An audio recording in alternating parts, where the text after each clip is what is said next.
Bonjour à toutes et à tous, bienvenue dans ce nouveau tutoriel consacré aux bases de Photoshop. Alors aujourd'hui, nous allons nous intéresser à l'outil texte. On a fait la découverte de beaucoup d'outils jusqu'à présent et je vais terminer cette partie sur les outils par l'outil texte. Bon, j'ai fait l'impasse sur certains outils qui sont moins utiles en retouche photographique. N'oublions pas que cette formation aux bases de Photoshop est orientée retouche photographique, donc il existe des outils qui nous concernent moins.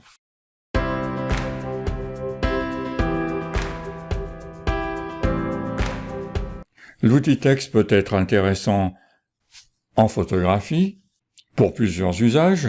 Si vous voulez mettre un titre à votre photo, bon, c'est pas génial de mettre du texte sur une photo, on est bien d'accord, mais par exemple, vous faites un diaporama avec vos photos, et vous allez mettre le titre de votre diaporama sur une photo.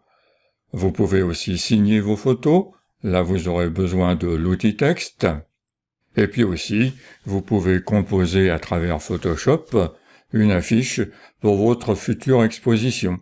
On va voir tout ça, on va voir que l'outil texte est très évolué. Je vais pas tout traiter, parce que l'outil texte est vaste, il permet beaucoup de choses, mais à travers mes explications, vous allez avoir l'essentiel de l'outil texte.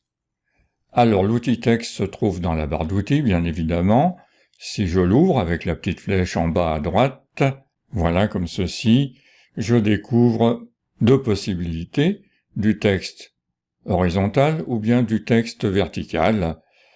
Il y a également des possibilités que je n'ai pas activées qui permettent de créer une sélection à partir d'un texte.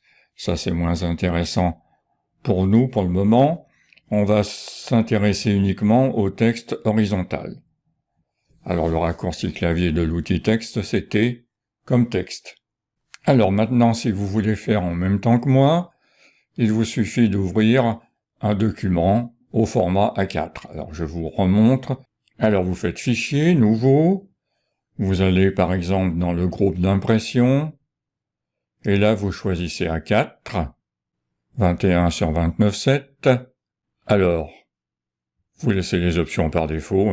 300 pixels par pouce en résolution.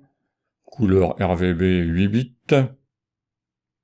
Vous prenez le format paysage et non pas le format portrait, et le reste vous laissez tout par défaut, et vous faites créer. Voilà, après vous faites CTRL 0 pour avoir le document en pleine page.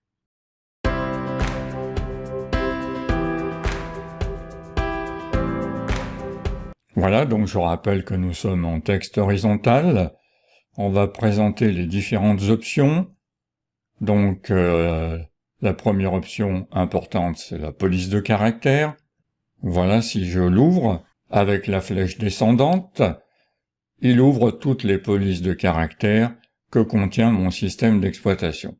Alors j'en ai beaucoup, je pense que vous en aurez tout autant, et tout en haut, séparé par une barre horizontale, vous avez les dernières polices utilisées.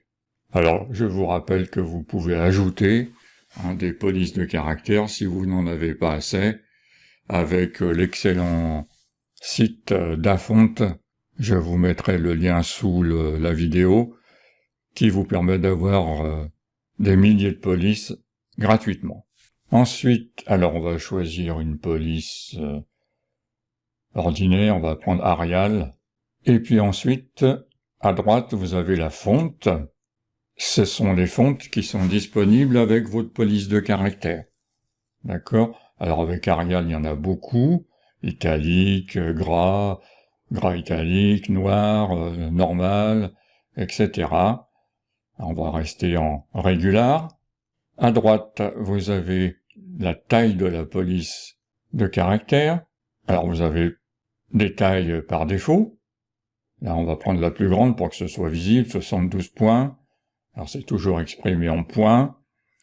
Autrement, si c'est pas suffisant, vous pouvez taper directement la valeur de votre taille de police. Ensuite, à droite, nous avons l'anti-crénelage. Alors il y a plusieurs possibilités. On va pas s'y intéresser beaucoup dans ce tutoriel. On va rester sur précise. Ensuite, vous avez l'alignement. Si vous êtes habitué aux éditeurs de texte, on retrouve les mêmes choses, hein. Alignement à droite, alignement centré, alignement à gauche. On va rester alignement à gauche. Vous avez la couleur de la police de caractère. Voilà. Alors vous choisissez à travers le nuancier. Vous savez faire tout ça. Là, on va rester en noir pour que ce soit bien visible dans la vidéo.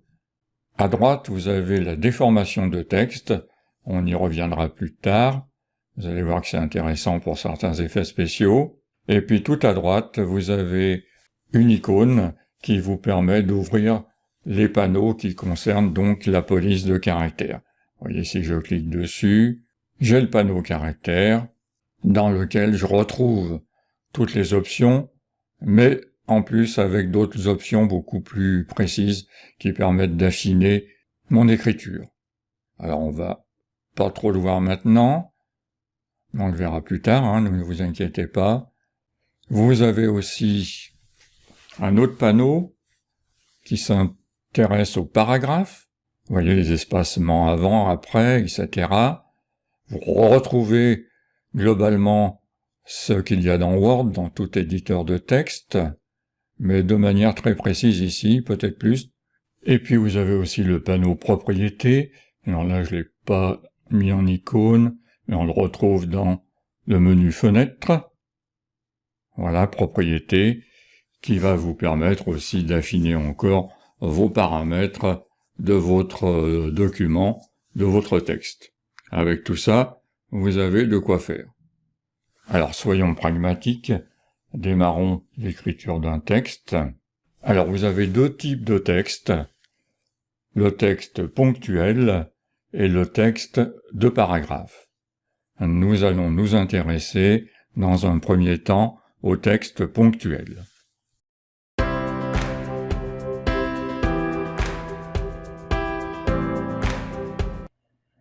Alors, pour activer un texte ponctuel, c'est tout simple, il suffit d'avoir choisi l'outil texte et d'avoir réglé vos options comme nous venons de le faire. Le fait de cliquer dans un endroit de mon document va activer l'outil texte et l'outil texte ponctuel. Je clique et là j'ai deux possibilités. Soit je vois apparaître du faux texte, du texte de substitution, qui me permet de voir ce que vont donner mes options, et après je pourrais le remplacer par mon texte. Autre possibilité, ne pas avoir ce texte de substitution. Pour ce faire, il faut aller, alors on va invalider, autrement je pourrais pas le faire. On va dans les paramètres, édition, préférences, texte. Et là, vous avez une case à cocher qui s'appelle « Remplir de nouveaux calques de texte avec du texte de substitution ». Donc, soit vous l'activez et vous avez le texte de substitution, soit vous le désactivez et vous n'avez aucun texte. Personnellement, je préfère cette option. Le texte de substitution me dérange plus qu'autre chose, mais bon, chacun fait comme il veut. À vous de voir ce qui vous intéresse le plus. Et pour tous les autres paramètres, je vous renvoie à mon tutoriel sur les préférences, et notamment sur les préférences de l'outil texte. Je vais mettre en lien ce tutoriel en dessous de la vidéo. Donc là, je fais OK pour valider mon paramètre. Voilà.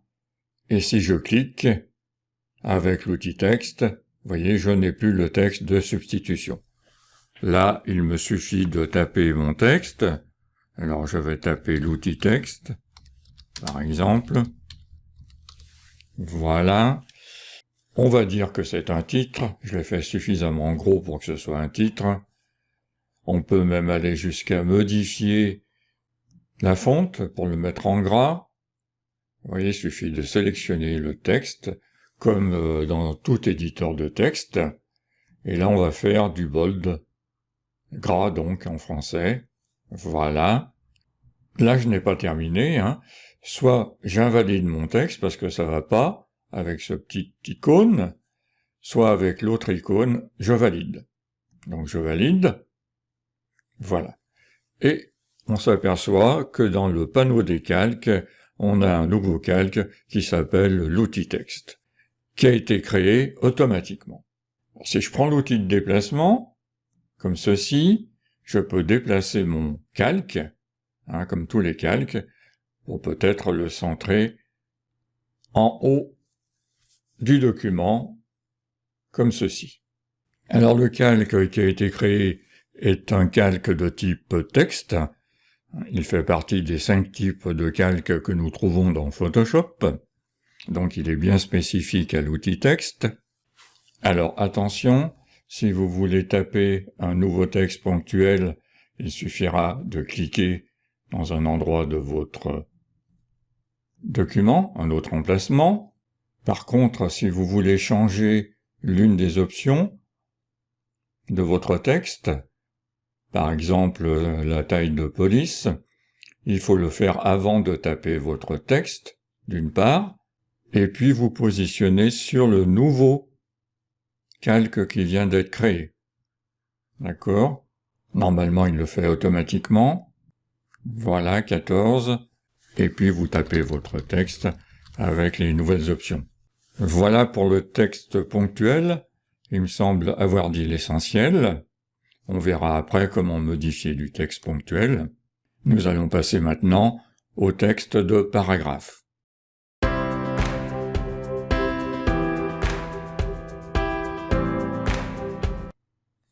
Alors, la différence entre un texte ponctuel et un texte de paragraphe va se faire de la manière dont vous allez activer votre texte. On a vu que pour le texte ponctuel, il suffisait de cliquer une fois. Pour un texte de paragraphe, on va cliquer mais maintenir le clic enfoncé et on va tirer un cadre qui va contenir notre texte de paragraphe. Vous voyez, c'est tout simple. Encore faut-il le savoir. J'ai un magnifique cadre de paragraphe. On va réduire la police quand même à 14 points. Et on va peut-être aligner le texte sur la gauche. Comme ceci. Et là, vous tapez votre paragraphe. Ou bien, vous prenez un texte de paragraphe que vous avez par exemple saisi à l'extérieur et vous le copiez dans ce cadre. On va le faire. Je vais aller dans un document Word. Voilà, je vais dans la préparation de mon tuto. Vous voyez, je vous dévoile tout. On va sélectionner par exemple ce paragraphe. D'accord? Je fais CTRL-C. Je vais dans Photoshop. Et là, à l'emplacement du curseur, je vais faire collage. Alors, je vais peut-être faire édition collage spécial sans le formatage. Pourquoi pas? Et vous voyez, j'ai mon texte qui apparaît sans être formaté. Et là, je pourrais le formater à ma guise. Ou bien vous le copiez, formaté. Je voulais simplement attirer votre attention sur ce formatage, sur ce collage spécial. Si mon texte est trop grand, ou bien si mon cadre est trop petit, que se passe-t-il? Alors on va réduire le cadre.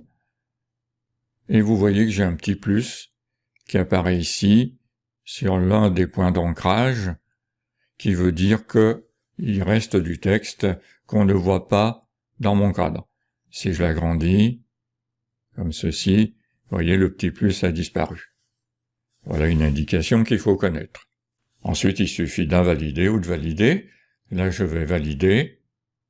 Et voilà, j'ai écrit très rapidement mon paragraphe.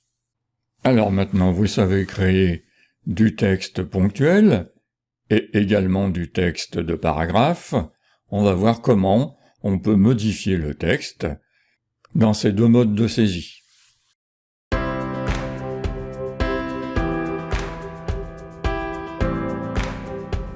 Bien, nous allons voir quelques possibilités qui permettent de modifier un texte ou une partie d'un texte. Alors tout d'abord, comment sélectionne-t-on un texte? Alors il faut être sur l'outil texte, bien évidemment. Alors il y a plusieurs possibilités. On peut sélectionner le texte qu'on veut modifier, comme dans tout éditeur de texte, par le glissement de la souris. Ah, comme ceci, par exemple, je veux modifier ce texte. Il est en surbrillance. Je peux, par exemple, modifier la couleur. Donc je clique sur l'option couleur. C'est l'une des possibilités. Et je vais changer la couleur. On va aller peut-être sur des verts, ça changera un peu. Voilà, comme ceci. OK. Et voilà, donc mon texte est modifié. Autre façon de sélectionner un texte, on peut double-cliquer avant le mot qu'on souhaite sélectionner, comme ceci. Et là, ça sélectionne uniquement le mot. Si on triple-clique au même endroit, comme ceci, ça va sélectionner toute la phrase. Et si on quadruple-clique, ce qui n'est pas facile à faire, ça sélectionne tout le paragraphe. Amusez-vous à essayer, vous verrez, ça marche très bien. Et puis après, on applique ce qu'on souhaite modifier. Par exemple, là, je vais changer la police. Pourquoi pas? On va prendre n'importe quoi. Voilà, comme ça, au moins, ça, c'est visible. Une police en script. Alors, si je veux changer tout le texte de mon paragraphe, je veille à ce que le paragraphe soit bien activé dans les calques. Et là, je vais, par exemple, ouvrir le panneau des propriétés des caractères. Alors, voyez, moi je l'ai mis dans le panneau des raccourcis, et si je clique sur le grand A, là, ça m'ouvre le panneau des caractères, et si je clique sur le symbole de paragraphe, ça m'ouvre le panneau des paragraphes. Je vous conseille d'avoir ces deux panneaux en raccourci lorsque vous travaillez sur du texte, ça va plus vite. Et là, on va changer, par exemple, la couleur du texte. Donc c'est ici. Vous voyez, il y a beaucoup de possibilités de modification du texte. Je vais pas toutes vous les énumérer, mais elles sont parlantes, déjà d'une part, et puis d'autre part, elles sont communes à beaucoup d'éditeurs de texte. Mais c'est assez complet, vous verrez, en essayant. Alors auparavant, il faut sélectionner tout le texte, bien évidemment. Et là, il me met un point d'interrogation, parce que vous voyez, dans mon texte, il y a plusieurs couleurs. J'avais mis du vert tout à l'heure. Là, on va tout mettre en bleu, par exemple. Une espèce de bleu comme ceci. Voilà, on voit en direct ce qui se passe d'ailleurs, il y a l'aperçu. Voilà. Par exemple, alors là, il faut valider, avec le symbole validé, vous connaissez tout ça par cœur maintenant. On peut s'amuser à faire la même chose sur le titre, changer la couleur. Alors là, n'oubliez pas d'activer votre calque du titre. Autrement, vous allez rester sur le calque du paragraphe. Faites bien attention quand vous avez plusieurs calques de texte. Voilà. Je sélectionne tout le texte en cliquant 4 fois, par exemple, et là je vais le passer en rouge, comme ceci. Et voilà, et n'oubliez pas de valider votre modification. Alors on peut aussi déplacer un texte. Pour ceci, il faut prendre l'outil de déplacement de calque. Veillez à ce que le calque concerné soit bien activé. Et avec l'outil de déplacement, je peux déplacer le calque concerné. Voilà. Alors comme dans tout éditeur de texte, mais je vais pas tout vous montrer, on va rajouter un retour à la ligne, par exemple, dans le bloc de texte. Je double-clique sur le bloc de texte pour l'activer. C'est une façon d'activer un calque aussi. Puis un petit peu n'importe où. Je positionne ma souris ici, par exemple. J'appuie sur Entrée. J'ai donc fait un retour à la ligne. Il y a plein de possibilités. Vous êtes dans un éditeur de texte très complet. N'oubliez pas de valider vos modifications toujours, autrement elles ne seront pas prises en compte. C'est un piège, des fois on oublie. Voilà. On peut par exemple faire une modification de paragraphe. Donc je vais dans le panneau des paragraphes, et on va par exemple ajouter un espace plus important entre chaque paragraphe. Alors vous voyez, c'est l'espace avant. Les symboles sont assez parlants, normalement. On va mettre 5 points pour que ça se voit bien. J'appuie sur Entrée, vous voyez, mes paragraphes sont espacés d'une valeur différente. Alors là, il se passe quelque chose, c'est que mon texte est devenu plus grand, plus important, donc vous voyez, dans le panneau du bloc de paragraphes, j'ai un petit plus en bas pour me dire qu'on ne voit pas tout le texte, donc je l'agrandis pour qu'on voit tout. Je vous invite à essayer un petit peu différentes modifications, vous verrez c'est très complet, on peut bien modifier son texte, on peut bien le travailler. On va aller un petit peu plus loin maintenant, on va s'intéresser un peu plus en détail au panneau de caractères.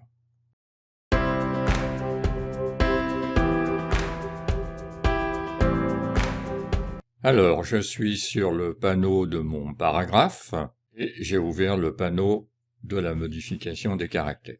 On va voir les principales options. Je ne vais pas trop m'attarder sur l'ensemble des paramètres prédéfinis qu'on trouve en bas.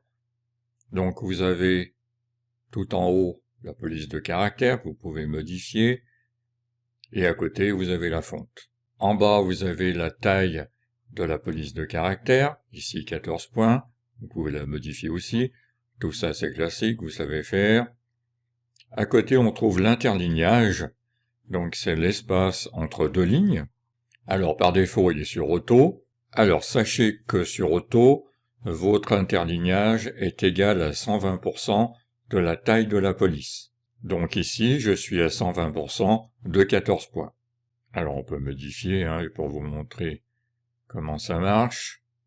Je vais le mettre à 24 ou à 30 points même, pour que ce soit bien visible. Voilà, vous voyez, donc j'ai modifié tous les interlignages du paragraphe. Je suis dans le bloc de paragraphe. D'accord. En dessous, vous avez l'espacement entre deux caractères. Alors il peut être métrique, optique, et après vous pouvez choisir aussi une valeur. À côté, vous avez l'espacement entre tous les caractères. Donc par défaut, il n'y en a pas. Soyons plus précis, parce que là, je ne l'ai pas été. Pour modifier l'espacement entre deux caractères, il faut choisir un texte, bien évidemment. D'accord. Et puis là, le modifier. Vous voyez, là, je reviens sur 0.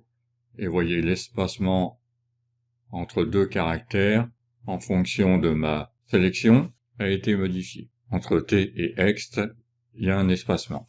Bon, ça, c'est d'une utilité pas toujours commune, on est bien d'accord. Je reviens en arrière. Et à côté, vous avez l'espacement entre tous les caractères. Par défaut, il est à 0. Alors, l'espacement entre tous les caractères, ça s'appelle l'approche. Et l'espacement entre deux caractères, ça s'appelle le crénage. Comme ça, vous avez tous les termes employés en édition de texte.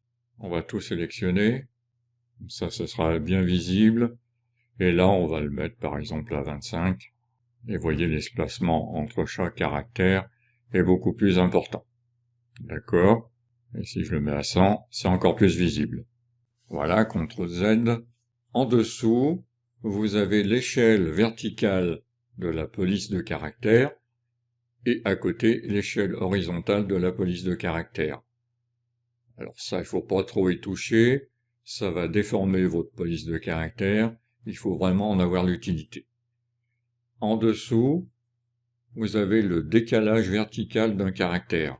Alors ça va vous permettre de définir par exemple un exposant. Alors on va essayer de le faire. Alors je vais taper un petit 2 derrière activé par exemple, ce qui veut rien dire. Je sélectionne ce petit 2 et là je vais préciser le décalage. On va mettre de 2 points par exemple. Voilà. Alors là il faut valider par contre.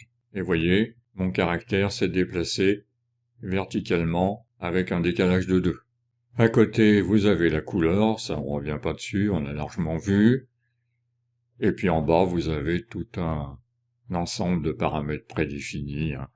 Il y a notamment l'exposant, comme ceci. Voilà. Donc tout mon texte est passé en exposant là. Il faut sélectionner que la partie que vous voulez mettre en exposant, on est bien d'accord. Donc vous voyez que les possibilités de modification à travers ce panneau de caractères sont assez importantes. Alors je vais pas le montrer, mais on a la même chose à travers le panneau paragraphe. Vous avez les espacements avant, après chaque paragraphe, les décalages de paragraphes, à droite, à gauche, le décalage de la première ligne, donc tout ce qui est traditionnel, et puis l'alignement, et éventuellement la césure que vous pouvez cocher. Voilà, donc on a vu toutes les possibilités de modification de l'outil texte. Vous voyez qu'on est sur un outil de modification de texte assez puissant.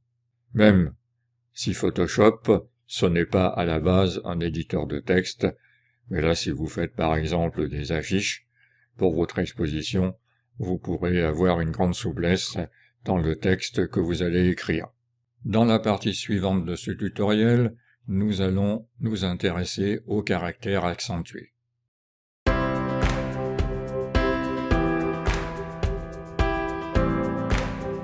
Alors nous voyons que Photoshop prend en compte les caractères accentués dans du texte normal, mais par exemple si je tape, alors j'active le titre, si je tape le texte par exemple trait en capital, vous voyez que le caractère accentué n'est pas pris en compte.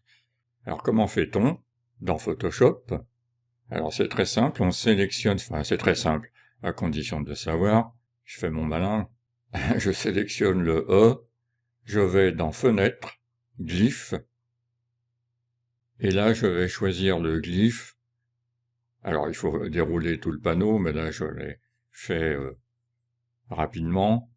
Quelquefois il faut dérouler pas mal le panneau des glyphes pour trouver la bonne lettre avec le bon accent. Je double-clique dessus et je valide. Au miracle, le trait est avec une capitale accentuée. Alors voilà, là on a tapé du texte normal, si je puis dire, tout bien propre, mais on peut avoir envie de faire des déformations de texte pour certains effets, pour des titres, pour pas mal de choses. Alors comment ça se passe dans Photoshop? On va le voir dans la partie qui va suivre.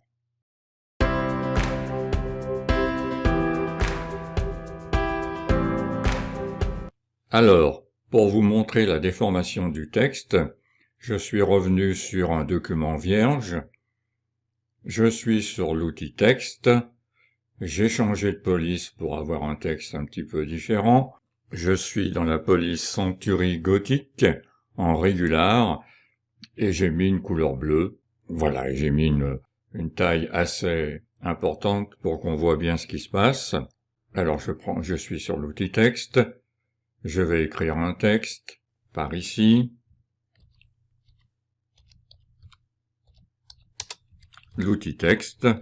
Voilà, je valide. Et puis je vais le déplacer pour le mettre bien au centre du document, comme ceci. Voilà. Je reviens sur l'outil texte.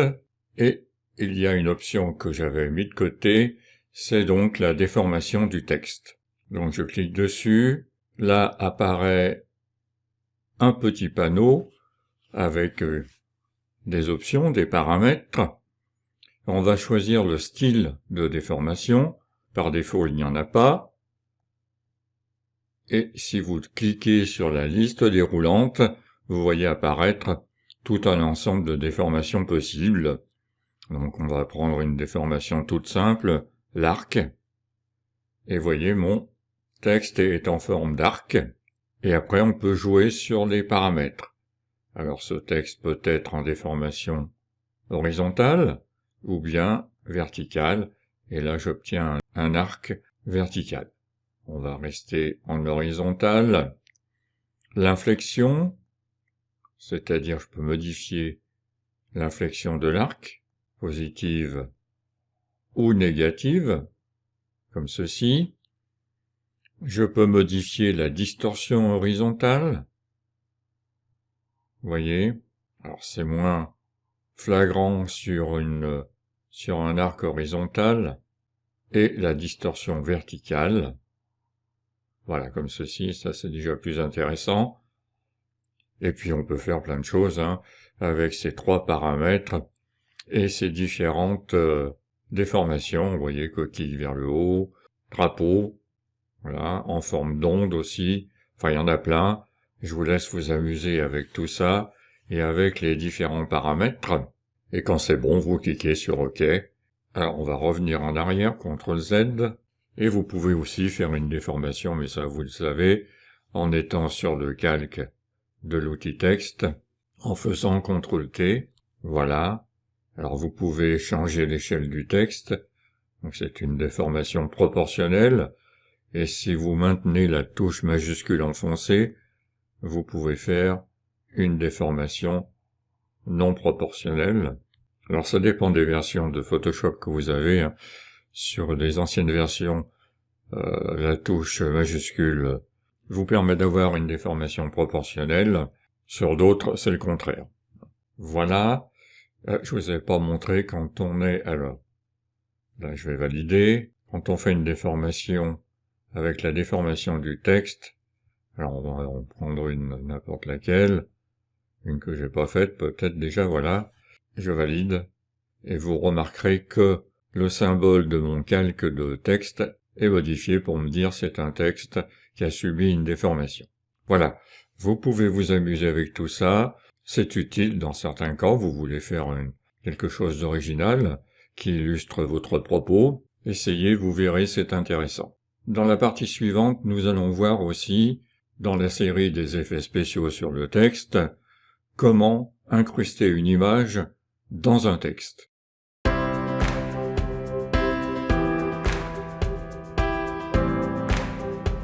Bien, vous allez voir, ça peut être très sympa de remplir la police de caractère avec une image. Alors pour ce faire, je vais changer de police. Je vais prendre une police grasse, impact. Vous voyez, c'est une police assez grasse qui me permettra d'avoir des gros caractères. Alors je vais taper à peu près au milieu du document. Lyon. Vous allez me dire c'est pas très original, mais pourquoi pas? Ce que je vais faire, je vais espacer un petit peu les caractères. Vous voyez, je vais dans le panneau des caractères. Alors je vais même rajouter plus que 25. On va y aller carrément. Allez, même sur 100. Que ce soit bien espacé comme ceci. Voilà. Alors vous remarquez que j'ai pas validé quand je passe dans le panneau caractères sur ce genre de modification. Voilà, je vais déplacer un petit peu mon texte pour qu'il soit au milieu. Je vais même le grossir un petit peu. Vous voyez, je mets tout en œuvre ce qu'on a appris. CTRL T. Et là, je déforme proportionnellement mon texte. Ça, j'ai vraiment des gros caractères. Je valide. Alors, qu'est-ce que je vais faire maintenant? Je vais amener mon image au-dessus de mon texte. Alors, j'ai ouvert une image de Lyon. Alors, avec l'outil de déplacement, vous connaissez la manœuvre. J'amène sur l'onglet de mon texte, du document qui contient mon texte. Je descends et je lâche à peu près au milieu. Bon, par contre, l'image est trop grande. Alors, ce que je vais faire, je vais la réduire considérablement même pour qu'elle rentre dans le texte. CTRL T. Comme ceci. Encore un petit peu plus. Par rapport à mes caractères, vous voyez, je vois à peu près ce que je vais faire. Et encore un petit peu plus. Voilà, je valide. Je fais CTRL 0 pour revenir en plein écran. Et là, ce que je vais faire tout simplement un calque d'écrêtage. Vous vous souvenez du calque d'écrêtage, qui va donc concerner seulement le calque d'en dessous, donc le texte. Et là, le tour est joué. Alors, je maintiens Alt enfoncé, et je clique pour faire un écrêtage. Vous vous souvenez de tout ça? Et voilà. Vous voyez, c'est très simple à faire, en définitive. Et là, je vais déplacer un peu mon image pour la positionner. Là, ça va pas trop mal. Et pour parfaire encore le travail, je peux faire une ombre portée sur le texte. Tout ça, c'est pour vous montrer tout ce qu'on peut faire avec du texte. Je viens sur le calque texte, je l'active, et j'appuie sur le bouton FX, sur l'icône FX tout en bas du panneau de calque. Ça va concerner donc les paramètres du calque. Et là, je vais faire une ombre portée. Alors, on reviendra sur ce panneau qui est important, dans lequel on peut faire beaucoup d'effets, mais tout ça mérite une longue explication. Donc je vais consacrer un tuto complet à ces effets de calque. On appelle aussi cela des styles de calque. Mais là, je vais me contenter de paramétrer mon ombre portée. Alors je décale un peu le panneau pour bien voir ce que je fais. Je vais la laisser par ici. Non, je vais la laisser plutôt en bas, donc voilà, comme ceci, oui, ça va très bien. En mode produit, la distance de l'ombre par rapport à mes lettres, je l'allonge un peu. Je vais non, je vais pas trop grossir l'ombre. Je vais plutôt la réduire un petit peu. Voilà, comme ceci. Sa taille. Donc, plus la taille est importante, plus elle se floute, hein. On va laisser comme ça. On va la faire très légère, oui. Je fais OK. Vous voyez, elle est très légère, ça suffit. Et voyez, mon ombre portée s'est intégrée en dessous de mon calque, ce qui veut dire que je peux revenir dessus à tout moment. Je suis donc en non destructif quand j'ajoute un style de calque. Mais nous en reparlerons plus longuement, pourquoi pas dans le prochain tutoriel.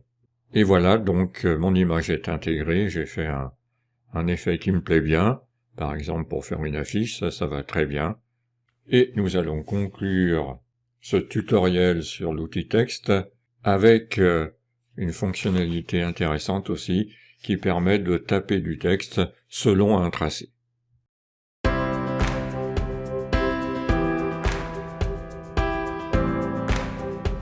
Alors, on va voir qu'on peut écrire du texte le long d'un tracé vectoriel. Je vais vous montrer comment ça fonctionne. Ça peut être très très intéressant. Je prends l'outil plume et je vais faire un tracé. Alors là, je vous invite à regarder mes 2 tutoriels sur les tracés vectoriels. Je vous mettrai le lien en dessous de la vidéo.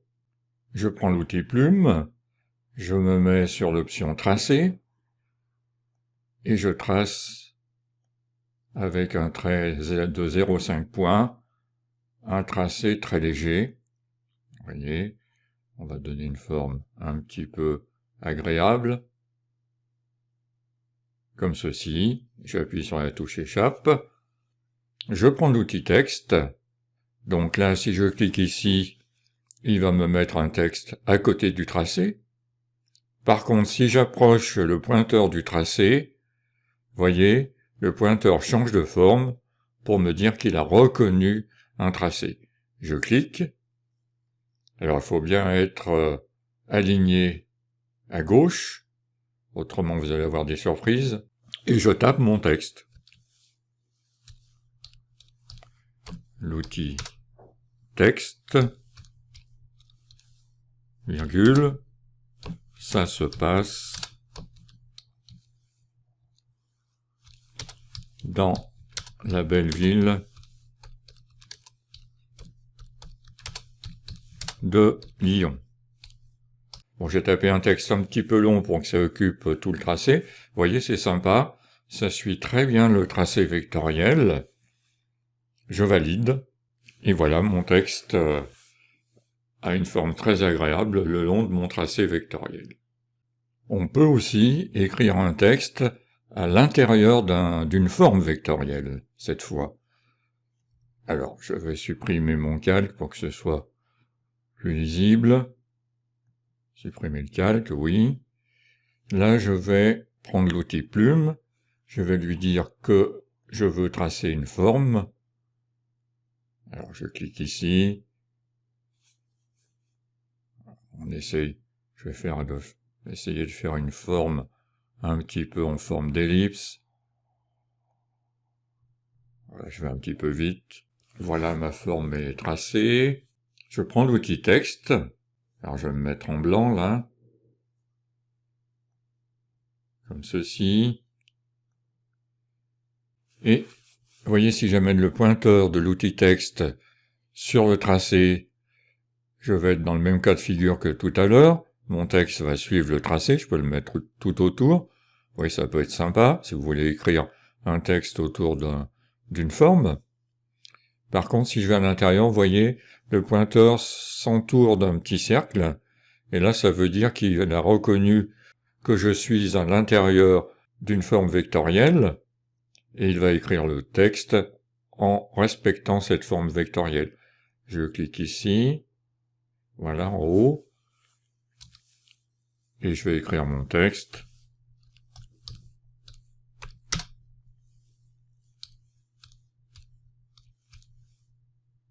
Et vous voyez, quand il arrive au bout de la forme, il va automatiquement faire un retour ligne.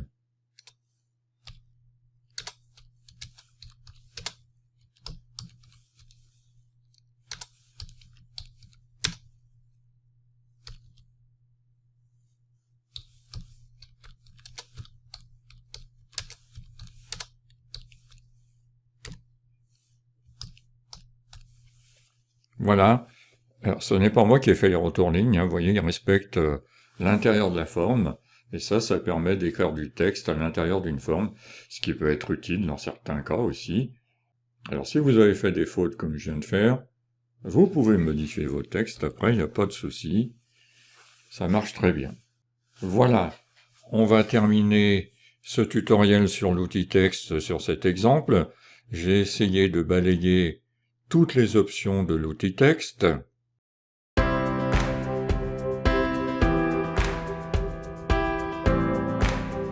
Donc, en résumé, l'outil texte vous permet de faire beaucoup de choses.